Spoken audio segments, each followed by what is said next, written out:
OK, en quelques instants aujourd'hui, pourquoi est-ce que les chrétiens ou les croyants en Dieu et en Christ particulièrement, pourquoi est-ce qu'ils sont 4 à 6 fois moins enclins à sauter la vie par suicide?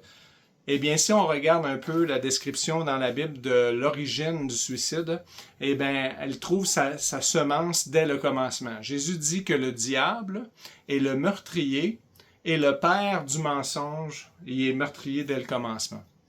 Et donc, si on regarde un peu comment les pages de la Bible s'ouvrent, vous rouvrez juste les 2, 3 premières pages de votre Bible et qu'est-ce que vous voyez?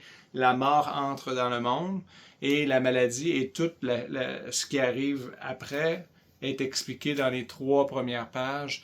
Et on retrouve quelqu'un ou un personnage qui personnifie Satan.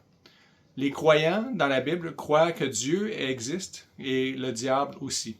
Ils croient aussi que le monde est pécheur et a un système de valeurs différent de celui de Dieu. Ils croient aussi qu'ils sont pécheurs et qu'il y a en eux une capacité de raisonner différemment du Créateur.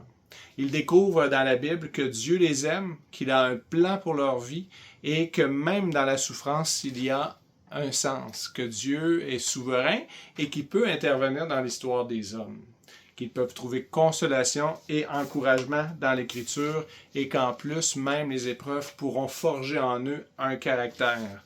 Ils savent reconnaître la voix du bon berger et Jésus dit, les brebis, ils vont reconnaître la voix du berger, ils vont le suivre, ils ne suivront pas la voix d'un étranger et la voix du mercenaire, eh bien, c'est celle du malin.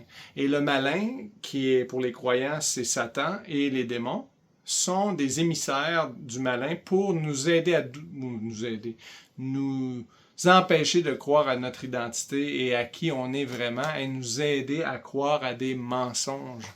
Et donc, ils entendent ces voix-là. La Bible dit que Satan est l'accusateur des croyants et donc je pense que s'ils sont croyants, ils ont encore plus d'attaques concernant leurs pensées, mais ils ont appris à discerner la voix du monde, la voix de la chair, et la voix de Dieu, et ils veulent suivre la voix du bon berger pour leur vie, celui qui leur donne la vie, pas celui qui vient pour tuer, égorger et détruire.